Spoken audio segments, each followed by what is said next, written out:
Ricky Gervais Armageddon is the new Ricky Gervais special, now playing on Netflix. No need to go into story, but a little bit of background. Ricky Gervais doesn't give an F, doesn't care, doesn't want to please anyone, doesn't care to be liked in Hollywood, doesn't give two Fs. As the host of the Golden Globes, he knocked it out of the park, but was not invited back when he just went full on, just took a flamethrower to that event the last time he hosted. It was incredible. But Ricky Gervais's comedy, he had a comedy special last year. This is kind of the follow-up to that. And it's weird because he plays it two ways in Ricky Gervais Armageddon. He plays it two ways. He goes, yeah, I'm going woke. Like in the beginning of the special, he talks about how I'm going to go woke. Just so you know, I've gone woke. And then he just proceeds to just make fun of everything woke. He is just, his mockery, maybe it's partially the British accent or the way he goes about it. He doesn't get particularly vulgar in his comedy, but it's so biting. It's such amazing political commentary. I'm going to watch it again, but I just loved that special. And I can't recommend it enough. So 9 out of 10 for me. Not going to ruin any of the jokes, but the subject matter, he just goes for it. Yeah. And he just fully comes out at the beginning of the special, says, I've gone woke. You know, he talks about his last special, what happened and whatnot. Alan, what did you think of Ricky Gervais? Armageddon? Yeah. You know, I've been like this for a long time in the sense of, if you're not allowed to say something, then say it. And that's what essentially Ricky does throughout this whole thing. He says things that people think, but are not allowed to speak out loud. He goes into the definition of being queer.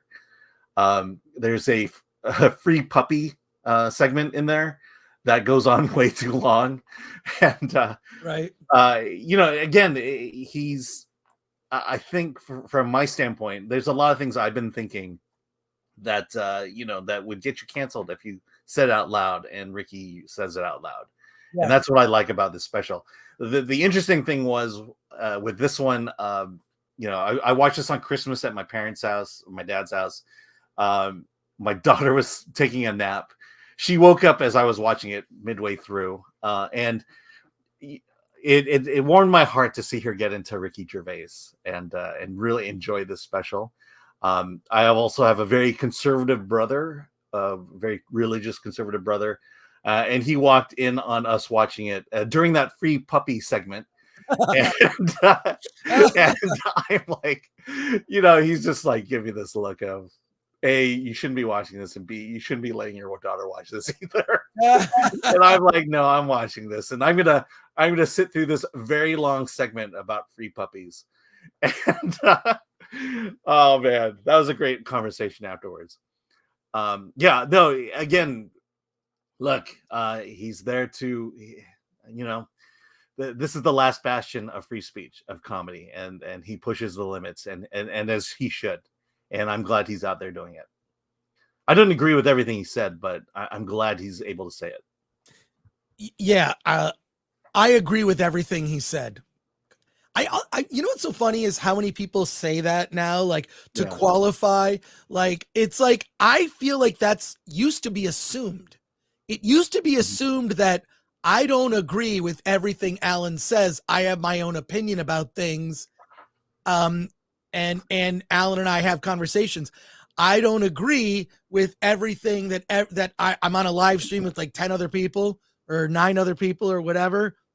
I don't agree with everything everyone says, but now people feel compelled to say that out loud. That's the environment that we live in now. Whereas I feel like that should just be assumed that you're an individual person. You don't agree with everything that everyone says because you have your own opinions. And now we've gotten to a place where you need to declare that you don't agree with everything. Like, I don't agree with everything Ryan Kinnell says, but I'm on a live stream with him. So what? Like, but the thing is that the reason I qualify it, the reason I say it is because I still believe in this idea of freedom of speech. Yes. And that you should be able to say that sticks and stones may break your bones, but words will never hurt you. That's where we've come, where words have somehow become the most violent thing. Not only the words you say, but the words you don't say is now the most violent thing in America. And I'm tired of it. And so, yeah, look, the reason I say I don't agree with everything because I stand by your ability to be able to say things that I don't agree with. If I don't agree with you, say it. There was a time where the ACLU was defending the Ku Klux Klan and their ability to protest. That's how important freedom of speech is in this country. And I feel like that freedom of speech has become that last bastion, that last part of the Bill of Rights that we have to fight for. And so, yeah, I didn't agree with everything he said, but I'm glad he said it. Yeah, agreed. But what I'm saying is people feel the need to say, there's two things people say that they didn't used to say before. And this is because of people on social media who are idiots. We're listening to a minority of morons. And, I even got dragged into some dumb thing. I didn't even respond. I didn't like it, but it was something like I appeared on the Critical Drinker. We were having a conversation and some idiot with very few followers and a cartoon avatar, not even their real face, some dumb thing commented and started a whole thread about how he hated everyone on this stream.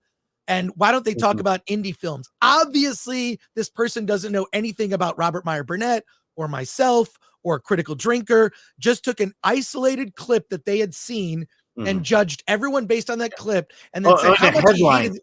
And the headline for that video. The headline, reacting to the headline. We live in the dumb times, and I'm tired of basically scaling down my speech for idiots. We need to all stop doing that. Like, God, I remember seeing, it was a Joe Rogan comedy special where he says, before he tells a joke, he says, this is a joke. But the fact that he felt compelled to say that this is a few years ago. I forget which special it was. But the fact that he had to preface that is moronic. And this is the dumb times that we live in. And I'm tired of scaling society towards the weak, towards the victims, and towards the idiots who cannot hold two thoughts at once, cannot think in nuance. These are children. These are children driven by emotion because they're not adults. Because when you're an adult, this is how you know you're an adult. It has nothing to do with turning 18. And being an adult is not an age. Some people become a mature adult in their teens because of tragedy or something happens and they have to toughen up and become an adult. Some people don't become adults into their 40s or 50s. How do you know you're an adult? You are in control of your emotions. Your emotions are not in control of you. That is when you know you're an adult. If you are, quote, triggered because you see something that offends you, you are not in control of your emotions. Your emotions are running you. You're a child. I don't take you seriously, and I can't have a conversation with you. You can sit at the little kids' table during Thanksgiving, and you can chat with all your little kid friends. I actually technically prefer to sit at the little kids' table anyways, because whatever. I think it's more fun. We talk about video games. Anyways, my serious point is society should not be run by children. It should be run by adults. And you know you're an adult when you're in control of your emotions. End of rant.